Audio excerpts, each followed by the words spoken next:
قال رسول الله صلى الله عليه وسلم নবীজি বলেন আমার উম্মতের মধ্যে যখন 15টা অপরাধ বাড়বে তখন তাদের মাঝে ভূমিকম্প সহ বড় বড় গজব আসবে। 1 নাম্বার ইদাতুহিজাল ফাইউদ্দালা, যুদ্ধলব্ধ সম্পদ ব্যক্তিগত সম্পদে রূপান্তরিত হবে। 2 নাম্বার আল আমানাতু মাগনামা, আমানত লুটের মালে পরিণত হবে। আপনি আমার কাছে আমানত রাখছেন, এই আমানত আমি আপনাদের যথাযথভাবে আদায় করে দেওয়া। ইজমানুলি সিত্তান আজমান লাকুমুল জান্নাহ, তোমরা আমাকে 6টা জিনিসের নিশ্চয়তা দিয়ে দাও, আমি তোমাদেরকে জান্নাতে নেওয়ার জিম্মাদার হয়ে যাব।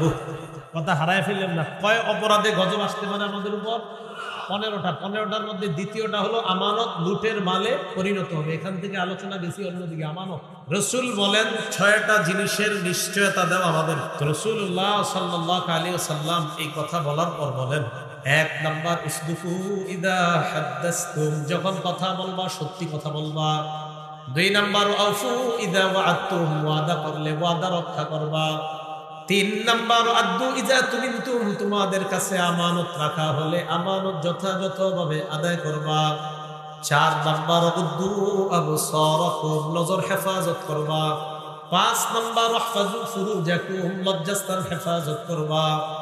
6 নাম্বার কুফু আইদিয়াকুম, হাতগুলা অন্য মানুষকে কষ্ট দেওয়া থেকে তুমি বিরত রাখবা। আজমান লাকুমুল জান্নাহ, আমি নবী তোমাকে জান্নাতে নেওয়ার জিম্মাদার হয়ে যাব। قال رسول الله صلى الله عليه وسلم بادروا بالأعمال سبعا, রাসূলুল্লাহ সাল্লাল্লাহু আলাইহি ওয়াসাল্লাম বলেন 7টা জিনিস তোমাদের কাছে আসার আগে তোমরা আমলের প্রতি মনোযোগী হও, আমলের প্রতিযোগিতা করো, আমল বাড়ায় দাও। কয়টা জিনিস আসার আগে? 7টা জিনিস আসার আগে। 1 নাম্বার হাল তানজুরুনা ইল্লা ফাকরান মুনসিয়া, তোমরা কি এমন দারিদ্রতার অপেক্ষা করো যেই দারিদ্রতা তোমাদেরকে সব ভুলিয়ে দেয়? যেই দারিদ্রতা তোমাদেরকে আল্লাহ, ইসলাম, কোরআন, সুন্নাহ সব ভুলিয়ে দেয়, এই দারিদ্রতার অপেক্ষা করো? মানে এমন দারিদ্রতা আসার আগে আমলের প্রতি মনোযোগী হও যেই দারিদ্রতা মানুষকে আল্লাহ ভুলিয়ে দেয়, এই দারিদ্রতার আগে আমলে মনোযোগী হও। এটা 1 নাম্বার। 2 নাম্বার আউযিনান মুতদিয়া, অথবা তোমরা কি এমন প্রাচুর্যতার অপেক্ষা করছো, ধনাঢ্যতা, এমন টাকা পয়সা যেই টাকা পয়সা তোমাদেরকে বিদ্রোহী বানায় দেয়, যেই টাকা পয়সা তোমাদেরকে ধর্মদ্রোহী বানায় দেয়, এমন টাকা পয়সার অপেক্ষা করছো? তাহলে 1 নাম্বার এমন দারিদ্রতা যেই দারিদ্রতা আল্লাহ ভুলায়া দেয়, এমন দারিদ্রতার আগে আমলে মনোযোগী হও। এমন ধনী হওয়ার আগে আমলে মনোযোগী হও যেই ধনী হওয়াটা তোমাকে নাফরমান বানায়া দেয়, বিদ্রোহী বানায়া দেয়, ধর্মদ্রোহী বানায়া দেয়, এমন ধনী হওয়ার আগে আমলে মনোযোগী হও। এগুলো 2 নাম্বার। 3 নাম্বার আও মারাদান মুফসিদা, অথবা এমন রোগ, এমন অসুস্থতা যেই অসুস্থতা তোমার দেহকে নষ্ট করে দেয়, এমন অসুস্থতার আগে আমলে মনোযোগী হও।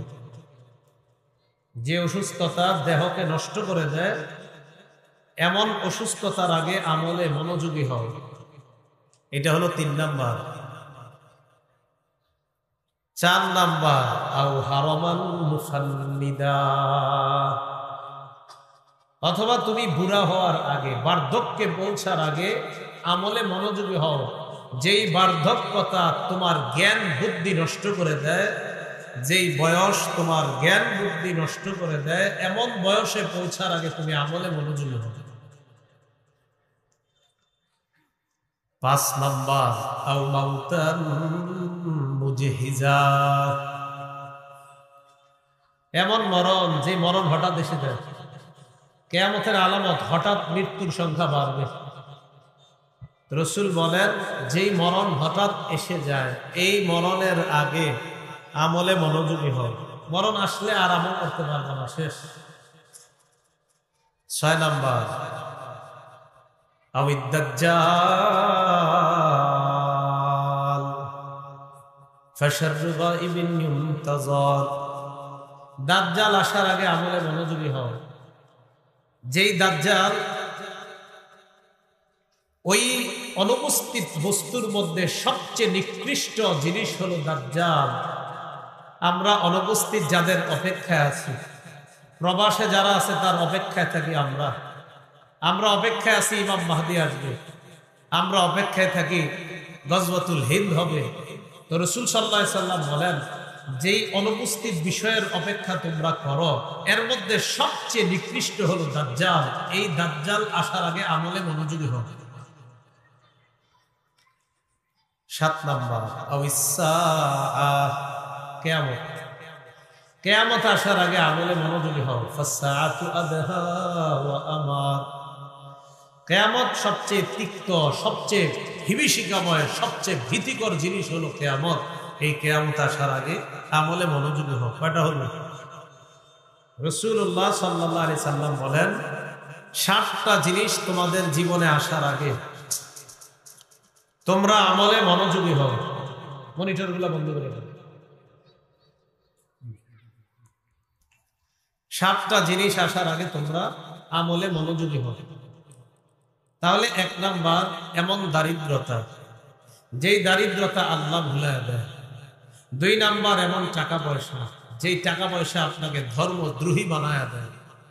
3 নাম্বার এমন অসুস্থতা, যে অসুস্থতা আপনার দেহটাকে শেষ করে দেয়।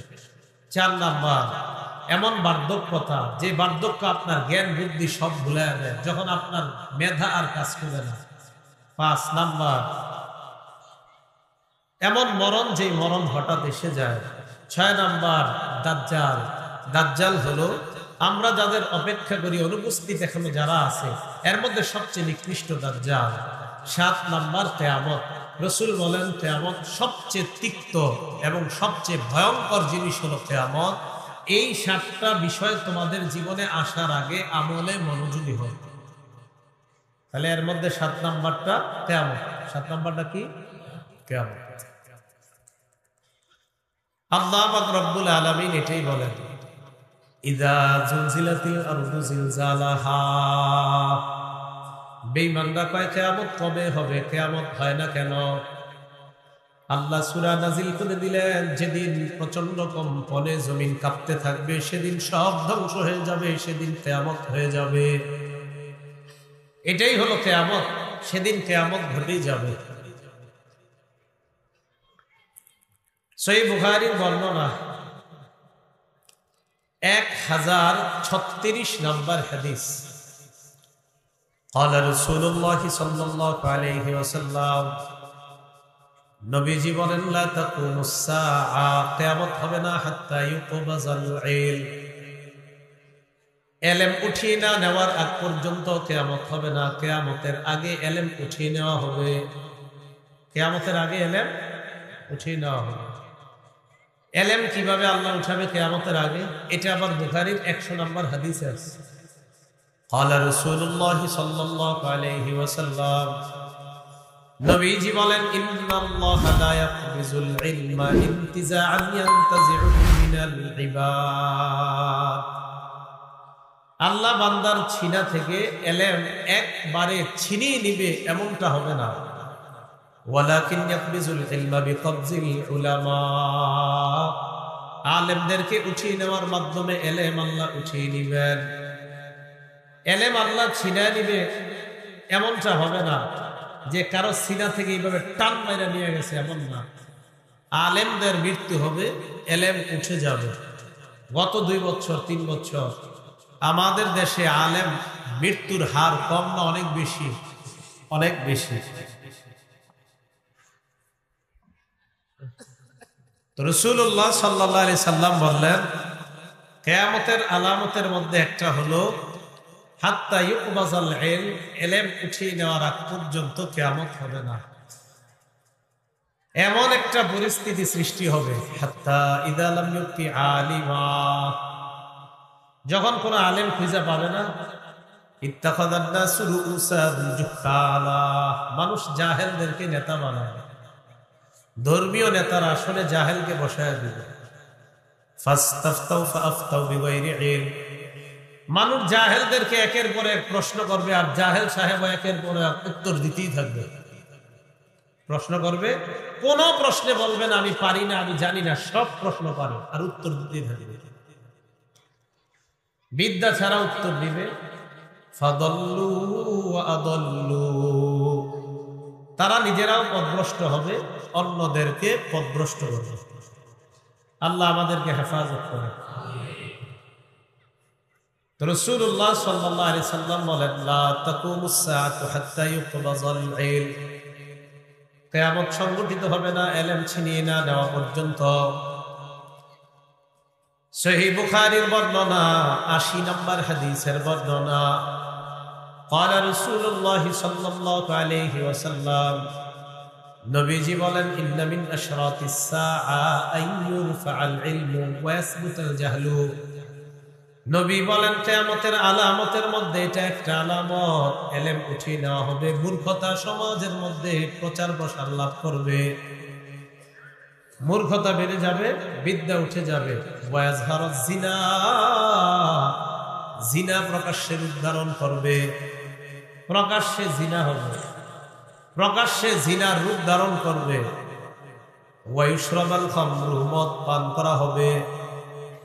তো রাসূলুল্লাহ সাল্লাল্লাহু আলাইহি সাল্লাম বললেন, কিয়ামতের আলামত ইলম উঠে যাওয়া, মূর্খতা ছড়িয়ে পড়া।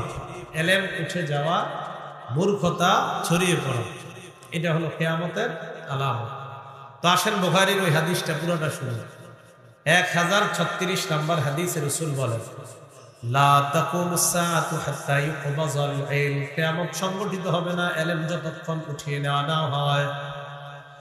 এরপর রাসূল বলে, রাতাকসুরাজ জালাজিল, ভূমিকম্প না হওয়া পর্যন্ত কিয়ামত হবে না। ভূমিকম্প বেড়ে যাবে, একের পর এক ভূমিকম্প হবে, এই ভূমিকম্প না হওয়া পর্যন্ত কিয়ামত হবে না। একের পর এক ভূমিকম্প হবে, দেশে দেশে ভূমিকম্প হবে, এই ভূমিকম্প না হওয়া পর্যন্ত কিয়ামত সংঘটিত হবে না। তাহলে ইলম উঠে যাওয়া, ভূমিকম্প বেড়ে যাওয়া, এটা কিয়ামতের আলামত। এটা কি কিয়ামতের আলামত? ভূমিকম্প বেড়ে যাওয়া। এরপরে রাসূল বলেন, তাকসুরাল ফিতান, ফিতনা বেড়ে যাবে। কি বেড়ে যাবে? ফিতনা। এখানে থামেন, ফিতনা বাড়বে। এই পৃথিবীতে সবচেয়ে পুরুষদের জন্য ক্ষতিকারক যে ফিতনা, এই ফিতনা হলো নারীর ফিতনা। বলেন, কার ফিতনা? একজন পুরুষের জন্য সবচেয়ে ক্ষতিকারক যে ফিতনাটা, এই ফিতনার নাম হলো নারীর ফিতনা। সহিহ বুখারীর 5096 নম্বর হাদিসের বর্ণনা। قال رسول الله صلى الله عليه وسلم, নবীজি বলেন, মা তারাকতু বাদি ফিতনাতান আদার আলা রিজালি মিনান নিসা, নবীজি বলেন, আমি দুনিয়া থেকে বিদায় নেওয়ার পর পুরুষের জন্য সবচাইতে ক্ষতিকারক নারী যারা, এই নারীদের চাইতে ক্ষতিকারক আর কোনো কিছু আমি রেখে যাই নাই। নবীজি বলেন, পুরুষের জন্য সবচাইতে ক্ষতিকারক হলো নারী সম্প্রদায়। আমার ইন্তেকালের পর পুরুষের জন্য সবচাইতে ক্ষতিকারক নারী সম্প্রদায়। এই নারীর চাইতে অধিক ক্ষতিকর কোনো ফিতনা আমি পুরুষের জন্য রেখে যাই নাই। পুরুষের জন্য কি করে যাই নাই? রেখে যাই নাই নারীর চেয়ে ভয়ঙ্কর ফিতনা। রাসূলুল্লাহ সাল্লাল্লাহু আলাইহি সাল্লাম বলেন, ওয়াতাকসুরাল ফিতান, ফিতনা বাড়বে। মুসলিম শরীফের বর্ণনা, তিরমিজিতে আংশিক আসছে 2119 নম্বর হাদিস। قال رسول الله صلى الله عليه وسلم, নবীজি বলেন ইন্নাদ দুনিয়া হুলওয়াতুন খাদিরাতুন ওয়া ইন্নাল্লাহা মুস্তাখলিফুকুম ফিহা। রাসূলুল্লাহ সাল্লাল্লাহু আলাইহি সাল্লাম বলেন পৃথিবী হুলওয়াতুন খাদিরাতুন, মিষ্টি সুমধুর পৃথিবীটা, ওয়া ইন্নাল্লাহা মুস্তাখলিফুকুম ফিহা, এই পৃথিবীতে আল্লাহ তোমাদেরকে প্রতিনিধি বানিয়েছেন। ফায়ানজুরু কাইফা তা'মালুনা, আল্লাহ দেখবে তোমরা কিভাবে আমল করো, কেমন আমল করো, এটা আল্লাহ দেখতে চান। নবীজি বলেন ফাত্তাকুদ দুনিয়া ওয়াত্তাকুন নিসা, তোমরা দুনিয়ার ফিতনা থেকে বাঁচো, নারীদের ফিতনা থেকে বাঁচো। তোমরা দুনিয়ার ফিতনা থেকে বাঁচো, নারীদের ফিতনা থেকে বাঁচো। এরপর রাসূল বলেন ফাইন্না আউওয়ালা ফিতনাতি বানি ইসরাঈলা কানাত ফিন নিসা, বনি ইসরাইলের মাঝে সর্বপ্রথম ফিতনা ছিল নারী সম্প্রদায়ের ফিতনা। বনি ইসরাইলের মাঝে সর্বপ্রথম যে ফিতনাটা ছিল এটা ছিল নারীদের ফিতনা। রাসূলুল্লাহ সাল্লাল্লাহু আলাইহি সাল্লাম বলেন এই পৃথিবীটা মধুর, এই পৃথিবীটা সুমিষ্টি, আল্লাহ তোমাদেরকে প্রতিনিধি বানিয়েছেন। তোমরা দুনিয়ার ফিতনাকে ভয় করো, নারীদের ফিতনা ভয় করো। বনি ইসরাইলের সর্বপ্রথম যে ফিতনাটা হয়েছে এটা হলো নারীদের ফিতনা। আল্লাহ আমাদেরকে এই অবস্থায় যে কোনো ধরনের ফিতনা থেকে আল্লাহ আমাদেরকে হেফাজত করে। আবু দাউদ শরীফের বর্ণনা 4259 নম্বর হাদিস, মুসলিম শরীফের লম্বা হাদিস, আবু দাউদও আংশিক আসছে হাদিসটা। এই হাদিসের মধ্যে রাসূলুল্লাহ সাল্লাল্লাহু আলাইহি সাল্লাম বলেন قال رسول الله صلى الله عليه وسلم, নবীজি বলেন সাতাকুনু ফিতানুন, তোমাদের মাঝে একের পর এক ফিতনা আসতেই থাকবে, একের পর এক ফিতনা আসতেই থাকবে। নবী বলেন আল কাঈদু ফিহা খায়রুম মিনাল কাঈম, ওই ফিতনার জামানায় যারা বসে থাকবে, যারা দাঁড়িয়ে আছে তাদের চাইতে উত্তম। ফিতনার জামানায় যারা বসে থাকবে তারা তাদের চাইতে উত্তম যারা দাঁড়িয়ে আছে। ওয়াল কাঈমু ফিহা খায়রুম মিনাল মাশি, যারা দাঁড়িয়ে আছে তারা তাদের চাইতে উত্তম যারা হাঁটতেছে। ওয়াল মাশি খায়রুম ফিহা মিনাস সাঈ, যারা হাঁটতেছে তারা তাদের চাইতে উত্তম যারা দৌড়ায়। রাসূলুল্লাহ সাল্লাল্লাহু আলাইহি সাল্লাম বলেন অনেকগুলা ফিতনা আসবে তোমাদের কাছে, ওই ফিতনার জামানায় যারা বসে আছে তারা তাদের চাইতে উত্তম যারা দাঁড়িয়ে আছে, যারা দাঁড়িয়ে আছে তারা তাদের চাইতে উত্তম যারা হাঁটতেছে, যারা হাঁটতেছে তারা তাদের চাইতে উত্তম যারা দৌড়াইতেছে। রাসূলুল্লাহ সাল্লাল্লাহু আলাইহি সাল্লাম বুঝাইতে চাইলেন ফিতনার জামানায় যার গতি যত কম হবে সে তত নিরাপদ, তার মানে গতি যত বাড়বে ফিতনার দিকে সে তত আগাইতে থাকবে। এটা বুঝাইলেন যে ফিতনার দিকে বেশি না যাওয়া, আল্লাহ আমাদেরকে হেফাজত করে। সহিহ বুখারীর বর্ণনা 6417 নম্বর হাদিস। এই হাদিসের মধ্যে রাসূলুল্লাহ সাল্লাল্লাহু আলাইহি সাল্লাম ওনার সাহাবী আব্দুল্লাহ ইবনে মাসউদ রাদিয়াল্লাহু তাআলা আনহু বলেন খাত্ত রাসূলুল্লাহ সাল্লাল্লাহু আলাইহি ওয়াসাল্লাম খাত্তান মুরাব্বাআ, রাসূলুল্লাহ সাল্লাল্লাহু আলাইহি সাল্লাম একটা দাগ দিলেন, তাকান, খাত্ত রাসূলুল্লাহ খাত্তান মুরাব্বাআ, একটা চতুর্ভুজ আঁকলেন। নবীজি কি আঁকলেন? একটা চতুর্ভুজ। এইভাবে একটা চতুর্ভুজ আঁকার পর ওয়া খাত্ত খাত্তান ফিল ওয়াসাত, মাঝখানে একটা দাগ দিলেন।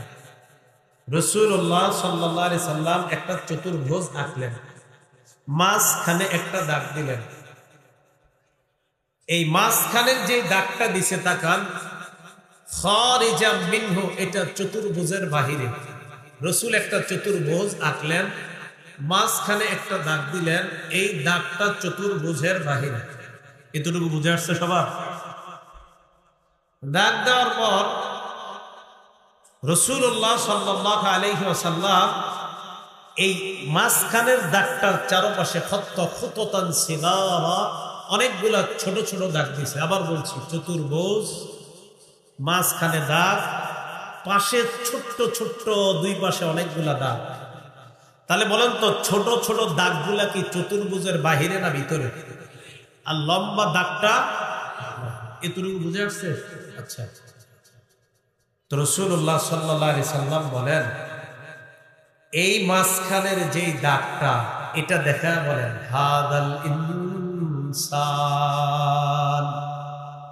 এটা হলো মানুষ। এটা কি? এবার আল্লাহ রাসূল বলেন এই মানুষের চারপাশে যে দাগগুলা, হাদা আজালুহু, এটা হলো তার, এই চারপাশের দাগগুলা হলো তার জীবন। নবী বলেন চতুর্পাশের দাগগুলা তার জীবন, মাঝখানের দাগটা মানুষ, চতুর্পাশের দাগটা তার জীবন। ছোট ছোট যে দাগগুলা, এই দাগগুলাকে আল্লাহ রাসূল বললেন আল আরাস, এই দাগগুলা হলো ফিতনা। দাগগুলা ফিতনা। নবীজি বলেন এই যে ছোট ছোট দাগগুলা, এটা হলো এক একটা ফিতনা। মানুষের জীবনে একটা ফিতনা যাবে, ওই ফিতনা থেকে বাঁচার পর আরেকটা ফিতনা আসবে, আবার ওই ফিতনা থেকে বাঁচবে, আবার আরেকটা ফিতনা আসবে, এইভাবে তার জীবনে ফিতনা আসতেই থাকবে। মাঝখানের দাগটা কি চতুর্ভুজের ভিতরে না বাহিরে? নবীজি বলেন এই যে মাঝখানের দাগটা, এটা মানুষ, চারদিকের দাগটা তার জীবন, আর দাগটা যে বের হয়ে যায় এটা হলো আমালুহু, তার আশা। আল্লাহ নবী বলেন মানুষের জীবন শেষ হয়ে যায়, তার আশাগুলা থেকে যায়। মাঝখানের দাগ বের হয়ে গেছে, এটা আশা, এই আশা থেকে যায়। ছোট ছোট দাগগুলা ফিতনা, ফিতনা তার জীবনে একের পর এক আসতেই থাকবে। একটা থেকে বাঁচবে আরেকটায় পড়বে, আরেকটা থেকে বাঁচবে আরেকটায় পড়বে। রাসূলুল্লাহ সাল্লাল্লাহু আলাইহি সাল্লাম বলেন এইভাবে তার জীবনটা শেষ হয়ে যাবে, ফিতনায় জর্জরিত জীবনটা এক সময় শেষ হবে। আর যে লম্বা দাগটা চতুর্ভুজের বাহিরে চলে গিয়েছে, এটা হলো তার জীবন, এটা মানুষ। তো মানুষ মারা যায়, তার আশাগুলা থেকে যায়। হাদিসের মাধ্যমে কয়েকটা শিক্ষা। একটা শিক্ষা হলো মানুষ তার জীবন ধারণ ক্ষমতার চাইতেও বেশি আশা করে। আরেকটা শিক্ষা, মানুষের জীবনে ফিতনা একের পর এক আসবে, একটা থেকে বাঁচবে তো আরেকটা পড়ে যাবে। রাসূল বলছে আমার শেষ উম্মতরা এই ফিতনায় খুব বেশি পড়ে। তাহলে আমরা একের পর এক পরীক্ষার সম্মুখীন হচ্ছি, দিনের দিন না কমতেছে না বাড়তেছে?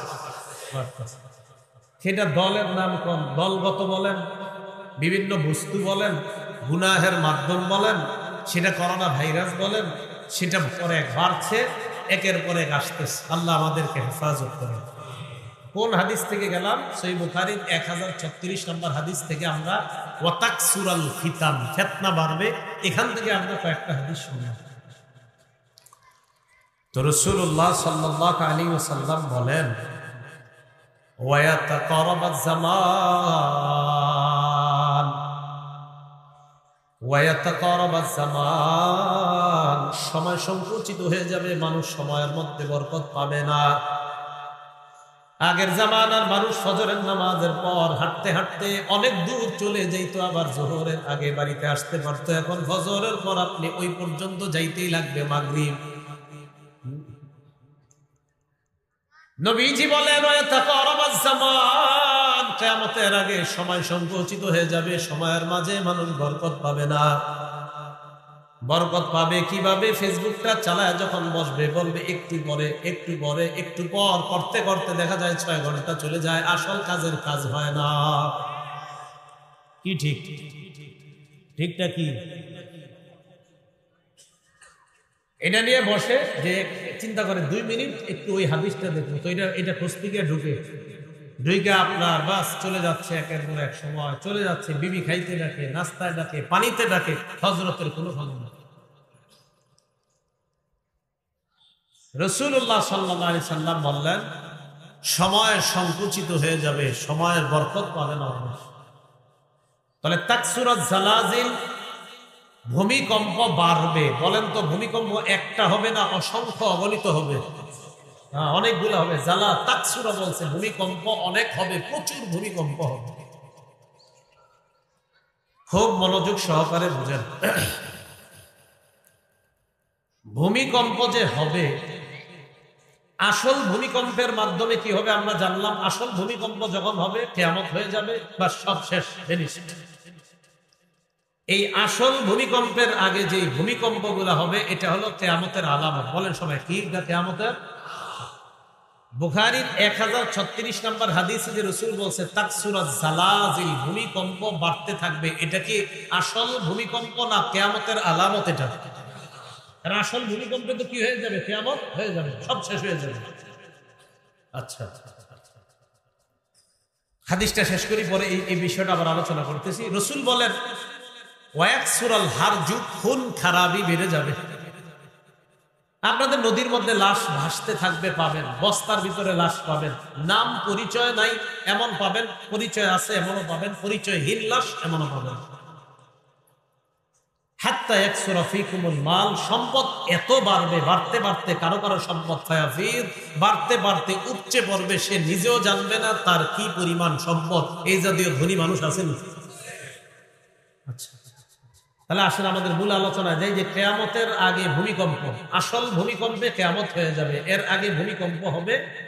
এই ভূমিকম্পগুলা কি আসল ভূমিকম্প না কিয়ামতের আলামত? এই ভূমিকম্প কেন হবে? কথা বুঝে আসছে? প্রথমে জানলাম এটা কিয়ামতের আলামত, আর কিয়ামতের আলামত নামক যে ভূমিকম্পটা, এটা কেন হবে? এক কথায় জবাব, সবাই বলেন আমাদের পাপ বেড়ে যাওয়ার কারণে। বলেন। তাহলে আপনাদেরকে প্রশ্ন করি, যেই ভূমিকম্পে পুরা দুনিয়া ধ্বংস হবে, এর আগে যেই ভূমিকম্পগুলো হবে, এগুলা কি কিয়ামতের? কিয়ামতের আলামত নামে যেই ভূমিকম্পগুলো হবে, এগুলা কেন হবে? পাপ বেড়ে গেলে যে ভূমিকম্প হবে, এটার দলিল কি? ইবনে মাজাহ কিতাবের নাম 4020 নম্বর হাদিসের বর্ণনা। এই হাদিসের বর্ণনাকারী সাহাবী আবু মালিক আল আশআরী রাদিয়াল্লাহু তাআলা আনহু, তিনি বলেন ক্বালা রাসূলুল্লাহ সাল্লাল্লাহু আলাইহি ওয়াসাল্লাম, নবীজি বলেন লা ইয়াশরাবান্না নাসুম মিন উম্মতি আল খামরা ইউসাম্মুনাহা বিগাইরি ইসমিহা, আমার উম্মতের একদল মদ পান করবে, মদের নাম অন্য নাম দিবে, ওই নাম অন্য নাম দিয়ে তারা মাদক সেবন করবে। কোন নেশা জাতীয় দ্রব্যের নাম হবে গাঁজা, কোনটার নাম হবে ইয়াবা, কোনটার নাম হবে হিরোইন, কোনটার নাম হবে পেন্সিডিল, কোনটার নাম হবে আফিম, কোনটার নাম হবে শ্যাম্পেন, কোনটার নাম কানাডারাই, কোনটার নাম মাস্তুদ। নবী বলেন আমার উম্মতের একদল মদ পান করবে, মদের নাম বিভিন্ন নাম দিয়ে তারা মাদক সেবন করবে। ইউযাফু আলা রুউসিহিম মিল কাইনাতি ওয়াল মুগান্নিয়াত, তারা যখন মদ পান করবে, মদ টানতে থাকবে, আর তাদের সামনে গান বাজনা চলবে, তালে তালে নর্তকী নায়িকা গায়িকারা নাচানাচি করবে। একদিক দিয়ে মদ পান চলবে, অন্য দিক দিয়ে নাচানাচি হবে, গায়িকারা গান গাবে, নায়িকারা নাচতে থাকবে। রাসূল বলছে এটা হবে। কবে হবে এটা? আর কদিন করে? হ্যাঁ, চলতেছে মানে আর 2 দিন পরেই হবে। এটা এই 2 দিন পরেও হবে, মানে চলতেছে তো 2 দিন পরে ভয়ঙ্কর রূপে পুরো দুনিয়াতে হবে। এটা মদ পান করা হবে, গান চলবে আর বাজনা বাজতে থাকবে। রাসূলুল্লাহ সাল্লাল্লাহু আলাইহি সাল্লাম বলেন ইয়াফসিফুল্লাহু বিহিমুল আরদ, আল্লাহ তাদেরকে চাইলে জমিনের নিচে ধসিয়ে দিবেন। কোথায় ধসিয়ে দিবেন? তুরস্কে জমিনের নিচে ধসাইছে। আল্লাহ শিক্ষা দিতেছে, দেখো অপরাধ যদি বাড়ে, আমি তোমাদেরকে জমিনের নিচে ধসিয়ে দেওয়া আমার জন্য কোনো ব্যাপার না, মাত্র 45 সেকেন্ডের খেলা একটা দেখায় দিচ্ছে। ওয়ায়াজআলু মিনহুমুল কিরাদাতা ওয়াল খানাজির, তাদের কাউরে আল্লাহ শুকর বানায় দিবে, কাউরে আল্লাহ বানর বানায় দিবে, কাউকে শুকর বানায় দিবে। আবার আগের কথা আসেন, আসল কিয়ামত যখন হবে, আসল ভূমিকম্পে কিয়ামত হয়ে যাবে। এর আগের কিয়ামতের আগে যে ভূমিকম্পগুলো, এগুলা কিয়ামতের আলামত। কিয়ামতের আলামত নামে যে ভূমিকম্পগুলো হবে, বলেন তো কেন হবে? আমাদের পাপ বেড়ে যাওয়ার কারণে। এতটুকু বুঝে আসছিল সবার? তিরমিজি শরীফের 2211 নম্বর হাদিস। ক্বালা রাসূলুল্লাহ সাল্লাল্লাহু আলাইহি ওয়াসাল্লাম, নবীজি বলেন আমার উম্মতের মধ্যে যখন 15টা অপরাধ বাড়বে, তখন তাদের মাঝে ভূমিকম্প সহ বড় বড় গজব আসবে। কয়টা অপরাধ? 15টা। 1 নম্বর ইদাতুহিজাল ফাইউ দুয়ালা, যুদ্ধলব্ধ সম্পদ ব্যক্তিগত সম্পদে রূপান্তরিত হবে। 2 নাম্বার আমানাত মাগনামা, আমানত লুটের মালে পরিণত হবে। আপনি আমার কাছে আমানত রাখছেন, এই আমানত আমি আপনার যথাযথভাবে আদায় করে দেওয়া, এটা হলো নিয়ম। ইন্নাল্লাহা ইয়া'মুরুকুম আন তু'আদ্দুল আমানাতি ইলা আহলিহা, আল্লাহ তোমাদেরকে আদেশ করছেন তোমরা যেন আমানতের হকদারদের কাছে যথাযথভাবে তোমরা পৌঁছে দাও, এটা হলো নিয়ম। সহিহ ইবনে হিব্বানের বর্ণনা 271 নম্বর হাদিসে রাসূল সাল্লাল্লাহু আলাইহি সাল্লাম বলেন, ইজমানুলি সিত্তান আজমান লাকুমুল জান্নাহ, তোমরা আমাকে 6টা জিনিসের নিশ্চয়তা দিয়ে দাও, আমি তোমাদেরকে জান্নাতে নেওয়ার জিম্মাদার হয়ে যাব। কয়টা জিনিস? কথা হারায় ফেললেন না। কয় অপরাধে গজব আসতে পারে আমাদের উপর? 15টা। 15টার মধ্যে দ্বিতীয়টা হলো আমানত লুটের মালে পরিণত হবে। এখান থেকে আলোচনা বেশি অন্যদিকে। আমানত, রাসূল বলেন 6টা জিনিসের নিশ্চয়তা দাও আমাকে। কয়টা? এই 6টা জিনিসের নিশ্চয়তা দাও, আমি তোমাকে জান্নাতে নেওয়ার জামিন হয়ে যাচ্ছি, আমি জামিন হয়ে যাব, আমি জিম্মাদার হয়ে যাব, আমি তোমাকে জান্নাতে নেওয়ার জিম্মাদার হয়ে যাব।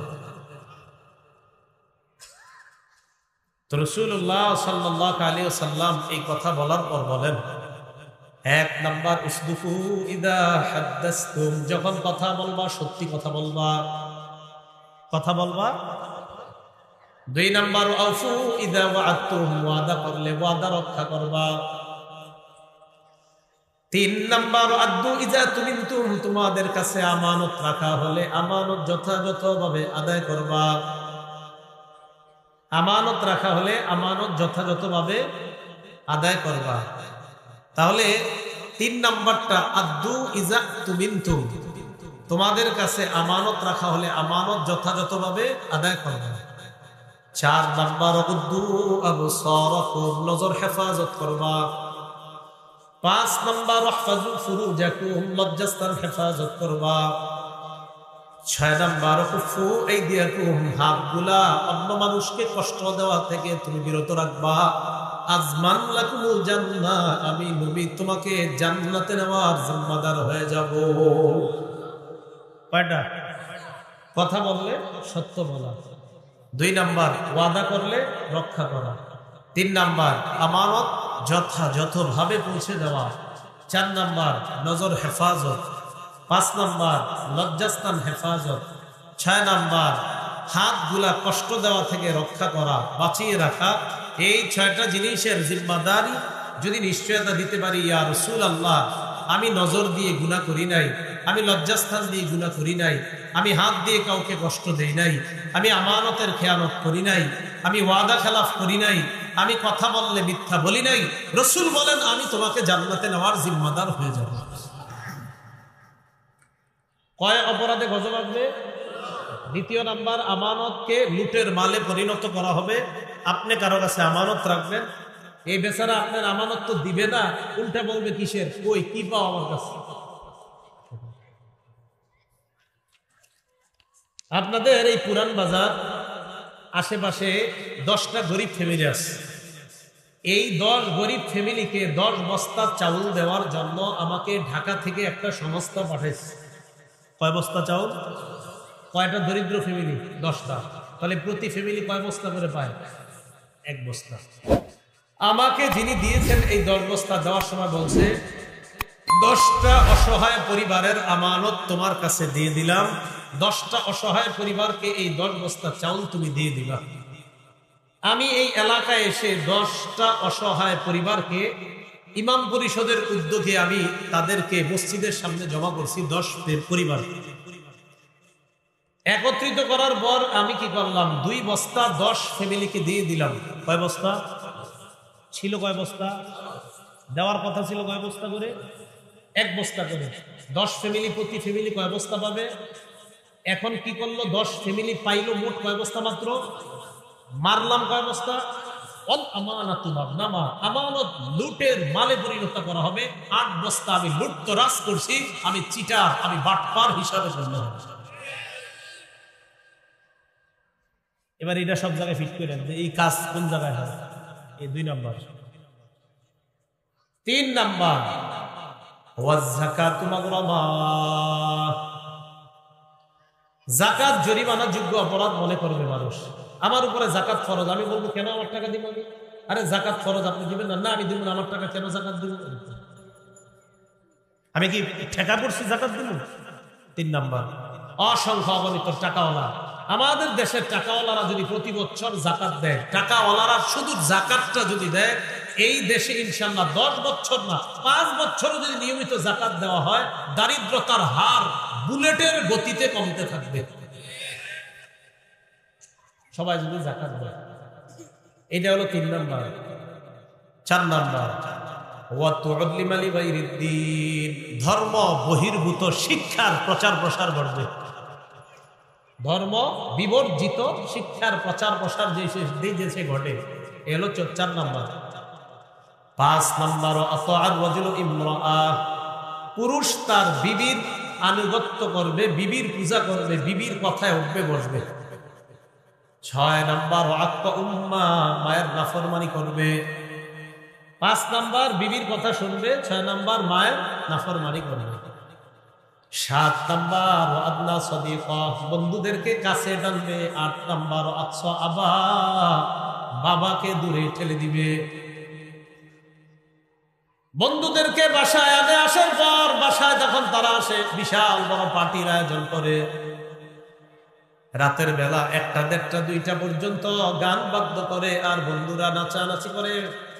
55 বছর 60 বছরের বুড়া বাবা আইসা কয়, কিরে এখনো ঘুমাস না? ছেলে জবাব দেয়, আপনি আগের যুগের মানুষ, এত কিছু বুঝবেন না, মডার্ন সিভিলাইজেশন বুঝার যোগ্যতা আপনার নাই, যান প্যাডেল না করে আল্লাহ বিল্লাহ করে ঘুমান। নবী বলেন, ছেলে বন্ধুরে আপন করবে, বাবারে দূরে ঠেলে দিবে। 9 নাম্বার ওয়াজহারাতিল আসওয়াতু ফিল মাসাজিদ, মসজিদের মধ্যে হট্টগোল হবে, আওয়াজ বাড়বে। সভাপতি সেক্রেটারিরা বউয়ের সাথে আর মাইয়ার সাথে ঝগড়া না পাইরা ইমাম মুয়াজ্জিন খাদেমের উপর আইসা সব মেজাজ ছাড়বে। কি ঠিক? ঠিকটা কি বলেন? যে এই কথাটা ঠিক বলেন, কি ঠিক? হ্যাঁ, এটা 9 নাম্বার। 10 নাম্বার ওয়াসাদাল কাবিলাতা ফাসিকুহুম, সমাজের নেতা হবে সবচেয়ে নিকৃষ্ট ব্যক্তি। 11 নাম্বার ওয়াকানা জাইমুল কওমি আরজালাহু, গোত্রের অধিপতি হবে সবচেয়ে নিকৃষ্ট ঘৃণিত পাপাচার মানুষগুলা। দরবার আজকে রাত্র পর্যন্ত আমার আর ওনার মাঝে একটা জমিন নিয়ে বিরোধ, জমিনটা আসলে ওনার। আজকে রাত পর্যন্ত এলাকাবাসীর সবাই জানে এই জমিন এই আব্দুর রহমানের। আগামীকাল সকাল 8টায় ফয়সালা হবে, আমাদের দুইজনের ঝগড়া নিরসন হবে। আসলে জমিনটা ওনার, এলাকাবাসীও জানে ওনার। শুধুই আমি একটা ফালতু ঝগড়া ক্রিয়েট করছি, এটা আমি কোনো মতে জোর দখল করে তার থেকে খাইতে চাই। আজ রাত পর্যন্ত পুরো এলাকা জানে আগামীকাল 8টায় এই ঝগড়া নিরসন হবে, জমিন যারটা সেই পাবে। আনফরচুনেটলি আগামীকাল 8টার দিকে জমিন আমার পক্ষে এসে গেছে দরবারে। আরে ঘটনা বুঝেন না কি? এটা হলো 11 নাম্বার। 12 নাম্বার ওয়া উকরিমার রাজুলু মাখাফাতা শাররিহি, মানুষ মানুষকে সম্মান করবে তার অনিষ্টতা থেকে, তার জুলুম থেকে বাঁচার জন্য। কেউ শ্রদ্ধায় সম্মান করবে না, ওই ব্যক্তি জালেম, এই জালেমের জুলুম থেকে বাঁচার জন্য আসসালামু আলাইকুম বলবে। এটা শ্রদ্ধার সালাম না, এটা ঘৃণা। অনিষ্টতা থেকে বাঁচার জন্য মানুষ মানুষকে সম্মান করবে। 5টা ছেলে মোটরসাইকেল নিয়ে ডেলি দাঁড়ায় থাকে এক কলেজের সামনে। আব্দুর রহমানের কন্যা ওই কলেজে পড়ে, বেচারা জানে আমার মেয়েটা এই কলেজে ডেলি যায় আসে, ওরে কেউ যেন কোনো ডিস্টার্ব না করে। এই জন্য ওই আব্দুর রহমান কি করে, ওই 5 মোটরসাইকেল ওলা ছেলে যারা কলেজের সামনে দাঁড়ায় থাকে এদেরকে খালি সালাম দেয় 5টা। সালাম আলাইকুম, বাবা ভালো আছো? এরা মনে করে আমি করে উনি খুব আদর করতেছেন। না, আপনারা যাতে ওর মেয়ের ডিস্টার্ব না করেন বারবার সালাম দেন। কারণ আপনারা তো এখানে দাঁড়ান, যদি এই নিয়তে দাঁড়ান, ওই বেটা জানে যে এরা তো দাঁড়ায় ডেলি ডিস্টার্ব করে, আমারটাও যাতে ডিস্টার্ব না করে, খালি বারবার সালাম দেয়। ভালো আছো? চা খাইবে 1 কাপ? আসলে 1 কাপ চা না, এটা আপনারে পারলে 20 খাওয়াইতো। ওনার মেয়ে পরে দেখে আপনারা বারবার সালাম দেন। এলো 12 নাম্বার।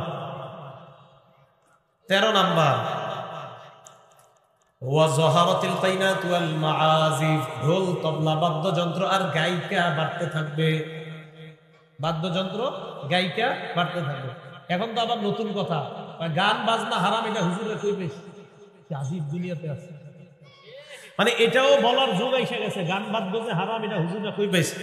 আল্লাহ না করেন এরকমও কথা যদি বলা হয় আশ্চর্য হয় না। জিনা যে হারাম হুজুরে কই পেয়েছে, এটাও যদি কেউ বলে আশ্চর্য হয় না। কারণ যে যুগে এই কথা শুনতেছেন যে গান বাদ্য হারাম, এটা মোল্লা হুজুর না কয়, মোল্লারা পাইছে কই? মানুষের বাড়িতে বাড়িতে খায় আর কয় গান বাদ্য হারাম, এরা পাইলো কই কথা না? তো যেই যুগে এটা বলতে পারতেছে, সেই যুগে যদি বলে ফেলে জিনা যে হারাম, এটা হুজুররা কই পেয়েছে, এটাও বলা আর শোনা, এটা অস্বাভাবিক কিছু হবে না। 14 নাম্বার, ওয়াশরিবাতিল খুমুর, মদ পান বেড়ে যাবে যে দেশে। 15 নাম্বার, ওয়ালাআদা আখিরু হাদিহিল উম্মাহ আউওয়ালাহা, শেষ জামানার মানুষগুলা আগের জামানার মানুষদেরকে অভিশাপ দিবে, গালি দিবে। শেষ জামানার অনেক মানুষ বলবে আমিরে মুআবিয়া এই কাজটা ঠিক করে নাই, আমিরে মুআবিয়ার উপর লানত। নাউজুবিল্লাহ বলেন। রাসূলের জান্নাতি একজন সাহাবীকে অভিশাপ দিবে। রাসূলের সাল্লাল্লাহু আলাইহি সাল্লামের সুসংবাদ প্রাপ্ত একজন জান্নাতি সাহাবী, তাকে আপনার ইতিহাসের কাঠ গড়ায় দাঁড় করায়া এমন এমন শব্দ তার শানে, হযরত উসমানের শানে এমন এমন শব্দ বলা হয় যেই শব্দ মাইকের সামনেও বলা যায় না। সাহাবাদের শানে এমন শব্দ বলার লোক আমাদের বাংলাদেশে আছে। তো রাসূলুল্লাহ সাল্লাল্লাহু আলাইহি সাল্লাম বলেন, শেষ জামানার মানুষ আগের জামানার মানুষের অভিশাপ দিবে। ফজরের নামাজের পর একটা বাংলা বই পড়বে, মাগরিব পর্যন্ত উনি খুব ব্যস্ত। এই মাগরিব পর্যন্ত বই পড়ার কারণে যোহর নামাজ মসজিদে আসতে পারে নাই, আসরও আসতে পারে নাই। ঘরে পড়ছে, ঠিক আছে, মাইনে নিছি, ঘরেই পড়ছে। মাগরিবের আগে এসে ইমাম সাহেব, ইমাম সাহেব কিসে আজকে সকাল থেকে শুধু পড়াশোনায় ছিলাম, এই জন্য তো জোহর আসরে আসেনি। তো ইমাম আবু হানিফা তো এই জায়গায় ভুল করছে, এই মাসালাটা আবু হানিফা বুঝে নাই। হুজুর ইমাম মালিক হুজুর ওই মাসালাটা বুঝে নাই, উনি বুঝছে। ইমাম সাহেবরা এসে বুঝাইতেছে ইমাম আবু হানিফা, ইমাম মালিক, ইমাম শাফি বুঝে নাই। এটা তো ইমাম আবু হানিফার কথা। আমার সাথে একজন আমাদের বাংলাদেশের লালবাগের একজন কয় এই হাদিস আব্দুল্লাহ ইবনে মাসউদ রাদিয়াল্লাহু তাআলা আনহু বুঝে নাই। রাসূলের সাহাবী আব্দুল্লাহ ইবনে মাসউদের ব্যাপারে বলছে, যে সাহাবীর ব্যাপারে আল্লাহ রাসূল বলেন কোরআন যে কিভাবে নাজিল হয়েছে যদি তোমরা দেখতে চাও তো আমার আব্দুল্লাহ ইবনে মাসউদের কোরআন তেলাওয়াত শোনো। ও যেভাবে কোরআন পড়ে আল্লাহ কোরআনটা ঠিক এইভাবে নাজিল করছে। এই সাহাবীর শানে বলে যে উনি বুঝে নাই, আর উনি বুঝছেন, তিনি কইতেছেন। রাসূলুল্লাহ সাল্লাল্লাহু আলাইহি সাল্লাম বলেন, শেষ জামানার মানুষ আগের জামানার মানুষকে অভিশাপ দিবে। এই 15টা অপরাধ যখন ঘটবে, রাসূল বলছে কবে যেন ঘটবে, চলতেছে, তখন কি হবে? ফাল্যারতাকিবু ইনদা যালিকা রিহান হাম্মা, তখন যেন মানুষ অগ্নি বাতাসের অপেক্ষা করে, ওয়া জালজালা ভূমিকম্পের অপেক্ষা করে, ওয়া মাসখা তখন যেন মানুষ চেহারা বিকৃতির অপেক্ষা করে, ওয়া খসফা ভূমিধসের অপেক্ষা করে, ওয়া কসফা পাথর বৃষ্টির অপেক্ষা করে, ওয়া আয়াতিন তাতাবা এমন এমন গজব, এমন এমন বিপদ একের পর এক আসতে থাকবে। কালিজমিন বালিন কুতিআসিল কুহু ফাতাতাবা, পুরাতন পুতির মালার ন্যায় পুরাতন পুতির মালা যদি কেটে দেওয়া হয়, পুরাতন একটা পুতির মালার সুতা যদি কেটে দেন, একটা পুঁতি পড়বে না, সবগুলো পড়ে যাবে।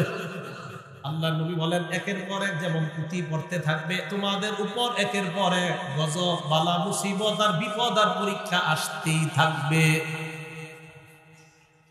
তাহলে যেই অপরাধে ভূমিকম্প আসে আল্লাহ দেয়, এই অপরাধ কি আমাদের দ্বারা হচ্ছে কিনা? আল্লাহ এই অপরাধ থেকে আমাদেরকে হেফাজত করে।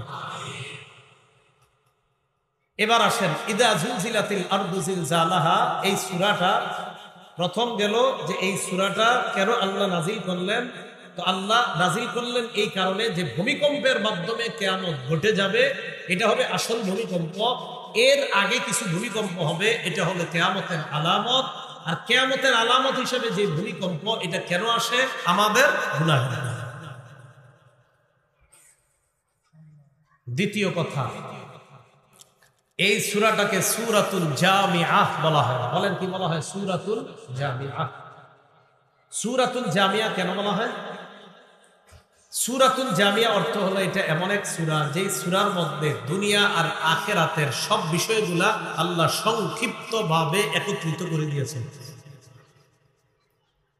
রাসূলুল্লাহ সাল্লাল্লাহু আলাইহি সাল্লামের সাহাবী আব্দুল্লাহ ইবনে আমর রাদিয়াল্লাহু তাআলা আনহুর বর্ণনা, আবু দাউদ শরীফের 1399 নম্বর হাদিসের বর্ণনা। তিনি বলেন, আতা রাজুলুন রাসূলুল্লাহি সাল্লাল্লাহু আলাইহি ওয়াসাল্লাম, এক ব্যক্তি আল্লাহ রাসূলের কাছে আসলেন। আসার পর নবীকে বললেন, আকরিনি ইয়া রাসূলুল্লাহ, হে আল্লাহ রাসূল, আমাকে আপনি কোরআন পড়া শিখিয়ে দেন। নবীজিকে বললেন, আমাকে আপনি কোরআন পড়া শিখিয়ে দেন। রাসূলুল্লাহ সাল্লাল্লাহু আলাইহি সাল্লাম তাকে বললেন, ইকরা সালাসাম মিন জাওয়াতি আলিফ লাম রা, তুমি আলিফ লাম র বিশিষ্ট 3টা সূরা পাঠ করো। কোরআনের মধ্যে আলিফ লাম র দিয়া সূরা আছে, এরকম 3টা সূরা তুমি পাঠ করো। তো তিনি বললেন, কাবিরাত সিদনি, হুজুর আমার বয়স বেড়ে গেছে। ওয়াশতাদ্দা কলবি, আমার হৃদয়টা কঠোর হয়ে গেছে। ওয়া গালুতা লিসানি, আমার জিহ্বা ভারী হয়ে গেছে। হুজুর এত কঠিন সূরা না বইলা একটু সহজ সূরা শিখান আমাকে। ক্বালা ইকরা সালাসাম মিন জাওয়াতি হামিম, যে সূরা শুরুতে হামিম আছে এমন 3টা সূরা তুমি পাঠ করো। হামিম দিয়া সূরা আছে, এরকম 3টা সূরা পড়ো। তো তিনি বললেন আবার আগের কথা, ফাকালা মিসলা মাকালাতিহি, আবার আগের কথা বললেন, হুজুর আমার বয়স বেড়ে গেছে, আমার হৃদয় শক্ত, আমার জিহ্বা ভারী হয়ে গেছে, হুজুর এই 3টাও কষ্ট হবে। রাসূল বললেন, ইকরা সালাসাম মিনাল মুসাব্বিহাত, যে সূরার শুরুতে ইউসাব্বিহু লিল্লাহ আছে, সাব্বাহা লিল্লাহ আছে, তাসবিহ দিয়ে শুরু হয়েছে, ইউসাব্বিহু লিল্লাহ, সাব্বাহা লিল্লাহ আছে না, এরকম 3টা সূরা পড়ো। ফাকালা মিসলা মাকালাতিহি, তিনি আবার আগের কথা বললেন। এবার তিনি বললেন, আকরিনি ইয়া রাসূলুল্লাহ সূরাতান জামিআহ, হুজুর আমাকে আপনি এমন একটা সূরা শিখায়া দেন যে সূরা সকল কিছুকে একত্রিত করে নেয়। সূরাটা সংক্ষিপ্ত হতে হবে, ছোট হতে হবে, আবার সবকিছু এই সূরাত আছে, এমন একটা সূরা হইতে হবে। কেমন কথা? সূরাটা আমার হুজুর আমার অবস্থা তো আমি বললাম আপনারে, এই আমার অবস্থার দিকে তাকায় এমন একটা সূরা আমারে শিখান যেটাতে সব কিছু পাওয়া যাবে। ফাআকরাআকু ইযা জুলজিলাতিল আরদু জিলজালাহা, রাসূলুল্লাহ সাল্লাল্লাহু আলাইহি সাল্লাম এই সাহাবীকে ইযা জুলজিলাতিল আরদু জিলজালাহা এই সূরাটা পড়ায়া দিলেন। তো তিনি যখন এই সূরাটা শিখলেন, শিখার পর তিনি বললেন, ওয়াল্লাহি লা আযীদু আলাইহা আবাদা, আল্লাহর কসম এই সূরায় যে বিষয়বস্তু আছে এর চাইতে আমি বেশি কখনো বাড়াবো না, আমি সুন্দরভাবে এটার উপর আমল করব। আল্লাহ শেষে বলছে, ফামাই ইয়ামাল মিসকালা যাররাতিন খায়রান ইয়ারা ওয়া মান ইয়ামাল মিসকালা যাররাতিন শাররান ইয়ারা, অনুপরিমাণ নেক আমল যে করবে কিয়ামতের মাঠে এটাও সে দেখবে, অনুপরিমাণ বদ আমল যে করবে এটাও দেখবে। তো তিনি বললেন, আমি এই সূরার উপর পরিপূর্ণ আমল করব। এটা বলে তিনি চলে যেতে লাগলেন। রাসূলুল্লাহ সাল্লাল্লাহু আলাইহি সাল্লাম বললেন, আফলাহার রুয়াইজিল মাররাতাইন, নবী 2বার বললেন, এই লোকটা সফল কাম হয়ে গিয়েছে, এই লোকটা সফল কাম হয়ে গেছে। এই হলো দ্বিতীয় কথা, এই সূরার নাম সূরাতুল জামিআহ। 3 নাম্বার কথা, এই সূরা পাঠ করলে কি লাভ? তিরমিজি শরীফের 2895 নম্বর হাদিসের বর্ণনা। এই হাদিসের বর্ণনাকারী সাহাবী আনাস ইবনে মালিক রাদিয়াল্লাহু তাআলা আনহু, তিনি বলেন, আন্না রাসূলুল্লাহ সাল্লাল্লাহু আলাইহি ওয়াসাল্লাম ক্বালা লিরাজুলিন মিন আসহাবি, রাসূলুল্লাহ সাল্লাল্লাহু আলাইহি সাল্লাম তার এক সাহাবীকে বললেন, হাল তাজাওয়াজতা, এই তুমি বিয়ে করছো? রাসূলুল্লাহ সাল্লাল্লাহু আলাইহি সাল্লাম তার এক সাহাবীকে বললেন, তুমি কি বিয়ে করছো? আপনারা এটা শুনলে কি খুশি হন? বাকি দিন সব চুপচাপ, এটা হাসি দেন সবাই, এটা তো ভালো জিনিস না। অবৈধ 5 বছর প্রেম করছেন এটা বললে খুব হাসুন। সাহাবীকে আল্লাহ রাসূল বললেন, তুমি কি বিয়ে করছো? এই কথা জিজ্ঞাসা করা এটা দোষের না। সহিহ বুখারীর 5069 নম্বর হাদিসে দেখেন আব্দুল্লাহ ইবনে আব্বাস তার ছাত্র সাঈদ ইবনে জুবাইরকে কয়, হাল তাজাওয়াজতা, এই তুমি বিয়ে করেছো? তাহলে তিরমিজির 2895 নম্বর হাদিসে রাসূল তার সাহাবীকে বলে, হাল তাজাওয়াজতা, তুমি বিয়ে করেছো? সাহাবীও তার ছাত্ররে কয়, বিয়ে করেছো? নবীও তার ছাত্ররে কয়, বিয়ে করেছো? এই প্রশ্ন করা এটা দোষের না, এটা ভালো। তুমি কি প্রেম করো? এটা হলো অবৈধ কাম, এটা ভালো না। বিয়ে করা এটা পবিত্র কাজ।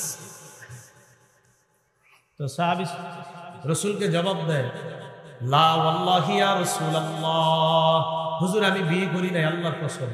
ওয়ালা ইনদি মা আতাজাওয়াজু বিহি, বিয়ে করার মতো আমার কাছে সামর্থ্য নাই। এক নাম্বার জবাব দিল বিয়ে করি নাই।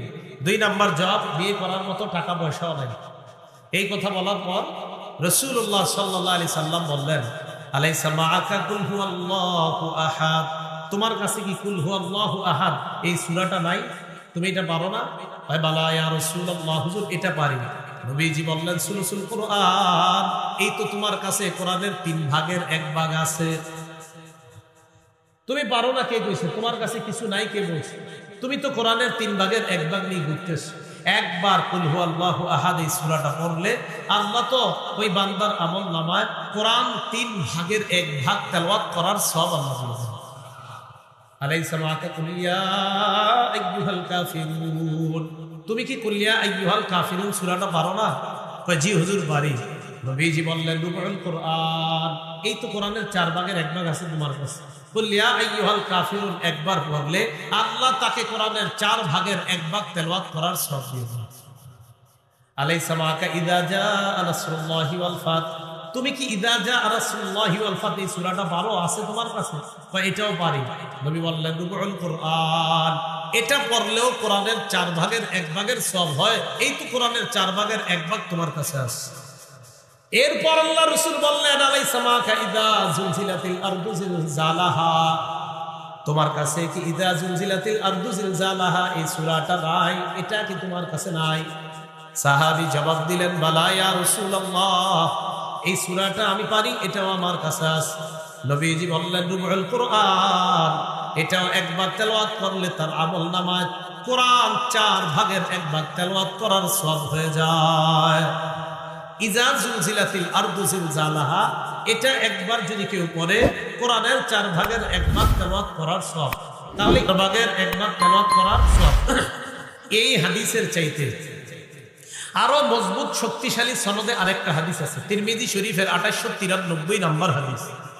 এই হাদিসের বর্ণনাকারী আনাস ইবনে মালিক তিনি বলেন, ক্বালা রাসূলুল্লাহ সাল্লাল্লাহু আলাইহি ওয়াসাল্লাম, নবীজি বলেন, মান ক্বারা ইযা জুলজিলাতিল আরদু জিলজালাহা, কোন ব্যক্তি যদি একবার ইযা জুলজিলাতিল আরদু জিলজালাহা এই সূরাটা তেলাওয়াত করে, উদিলাত লাহু বিনিসফিল কোরআন, আল্লাহ তার আমলনামায় 15 পারা কোরআন তেলাওয়াতের সওয়াব দিবেন। তাহলে এই সূরাটা আমরা পড়ব তো ইনশাআল্লাহ। এই গেল তৃতীয় কথা। চতুর্থ কথা, এই সূরাটার সংক্ষিপ্ত কথা। আল্লাহ বলেন, ইযা জুলজিলাতিল আরদু জিলজালাহা, প্রচন্ড কম্পনে যখন জমিন প্রকম্পিত হবে, ওয়া আখরাজাতিল আরদু আসকালাহা, পৃথিবী তার ভারী বোঝাকে বের করে দিবে। এই ভারী বোঝা দ্বারা উদ্দেশ্য জমিনের নিচে যত মরা আছে এই মরাদেরকে বের করে দিবে। ওয়া ক্বালাল ইনসানু মা লাহা, মানুষ বলবে জমিনের হলো কি? আল্লাহ বলেন, ইয়াউমা ইযিন তুহাদ্দিসু আখবারাহা, সেদিন জমিন তার পিঠের উপরে যারা যা করছে সব বলে দিবে। তিরমিজি শরীফের 2429 নম্বর হাদিসে রাসূল বলেন, আনতাশহাদা আলা কুল্লি আবদিন আও আমাতিন বিমা আমিলা আলা যহরিহা, আমি আপনি এই পৃথিবীর উপরে যা যা করছি, জমিন কিয়ামতের ময়দানে আল্লাহকে বলবে, আল্লাহ আমিলা কাজা ইয়াউমা কাজা ওয়া কাজা, তোমার এই বান্দা অমুক দিন অমুক সময়ে এটা এটা করেছে, আমি তোমার কাছে তার বিরুদ্ধে সাক্ষী দিলাম। এটা পৃথিবী বলবে। বিআন্না রাব্বাকা আওহা লাহা, এটা কেন বলবে? কারণ আপনার রব পৃথিবীকে আদেশ করেছেন, আল্লাহর আদেশে পৃথিবী এগুলো বলবে। ইয়াউমা ইযি ইয়াসদুরুন নাসু আশতাতাল লিউরাউ আমালাহুম, সেদিন মানুষ চারদিক থেকে বিক্ষিপ্তভাবে কিয়ামতের ময়দানে উঠতে থাকবে, যেন তাদের আমলনামা তাদেরকে দেখায় দেওয়া হয়। ফামাই ইয়ামাল মিসকালা যাররাতিন খায়রান ইয়ারা, যেই ব্যক্তি অনুপরিমাণ নেক আমল করে এটাও সে দেখতে পাবে। ওয়া মান ইয়ামাল মিসকালা যাররাতিন শাররান ইয়ারা, যেই ব্যক্তি অনুপরিমাণ খারাপ কাজ করে এটাও দেখতে পাবে। আল্লাহ রাব্বুল আলামিন আমাদের সকলকে যে কথাগুলা বলা হলো, আসল কিয়ামতের আগে যে কিয়ামত হবে সেই কিয়ামত হলো, যেই ভূমিকম্প হবে এই ভূমিকম্প হলো কিয়ামতের আলামত। এই ভাই, এই আপনারা উঠতেছেন কেন? উঠতেছেন, উঠেন না, বসেন। আসল ভূমিকম্পের মাধ্যমে যে কিয়ামতটা হবে, এটার আগে যে ভূমিকম্পগুলা, এইগুলা কিয়ামতের আলামত। এইগুলা হবে আমাদের পাপ বেড়ে যাওয়ার কারণে।